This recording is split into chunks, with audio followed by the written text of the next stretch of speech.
Продолжение. Татары на Волге. Часть 3.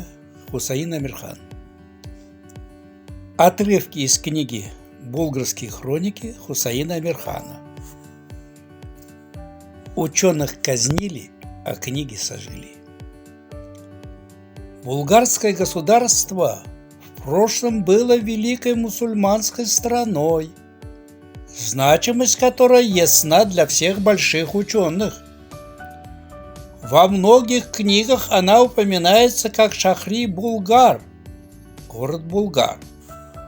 Но, как ни странно, пока нет какого-либо маломальски заметного авторитетного труда о Булгарии. Ваш покорный слуга полагает, что это произошло по следующим причинам. Князь Михайло, который правил еще в 1653 году, недоброжелательно относился к мусульманам. В те времена было еще много ученых и книг, в том числе и тех книг, которые остались от мусульманских ханов. Князь Михайло полагал, что муллы будут смущать народ, подстрекать к бунту, поэтому и повелел казнить всех этих многочисленных ученых, а книги сжечь.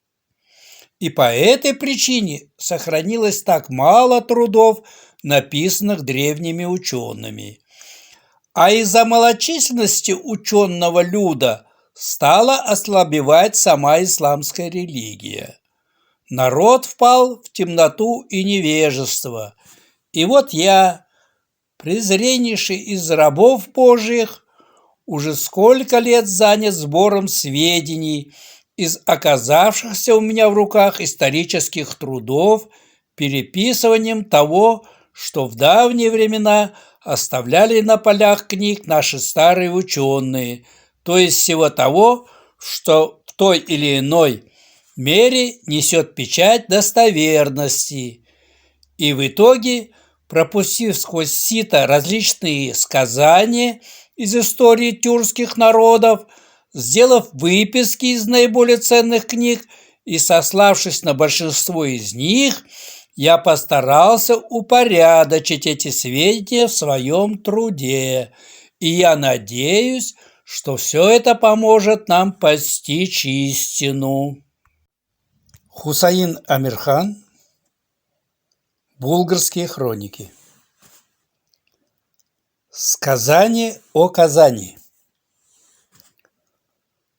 Вот уже более 300 лет она находится под властью России. В давние годы по числу улемов и шейхов она стояла на одном уровне с Крымом и Дагестаном. Праздничные, пятничные, да и повседневные пятикратные намазы – все они читались сообща в соборных мечетях. Ищущие знаний обучались в медресе и все время были заняты изучением религиозных наук. Это был мусульманский город, полный торгового люда, в который стекались купцы из самых разных стран света. В этом великом городе, имевшем прекрасные земли, водные пути, а также чудесный климат, было все, чтобы он, согласно книгам по фикху, мог считаться городом, в котором праздничные и пятничные намазы читались в соборных мечетях. Те из говорящих ночью и спящих днем, кто по своей необразованности утверждает, что название Казань произошло от имени Казан-хана, который якобы заложил этот город и создал казанскую государственность, заблуждаются. Во всей булгарской стороне не было человека или правителя по имени Казан-хан. Казань построили потомки Абдуллы-хана и, скорее всего, назвали ее так по имени реки Казанки. А Казан-хан 909 году по хиджре был чагатайским падишахом, а чагатаи – это узбеки. В известных мне трактатах возникновение Казани описывается таким образом. После того, как Амир Тимур разрушил Булгар, он пленил бургатского правителя Абдулу хана, а госпожа супруга Абдулы хана, забрав с собой двух сыновей Алтынбека и Алимбека, перебрались в Беляр. И когда Аксак Тимур после Булгара пошел на Беляр, госпожа Бека, жена Абдулы хана, вышла к нему с двумя сыновьями и сказала: «О, султан, ты проживешь долгую жизнь, будешь обладать несметными богатствами, и пусть эти земли останутся в твоих руках. Перед тобой сыновья Абдулы хана.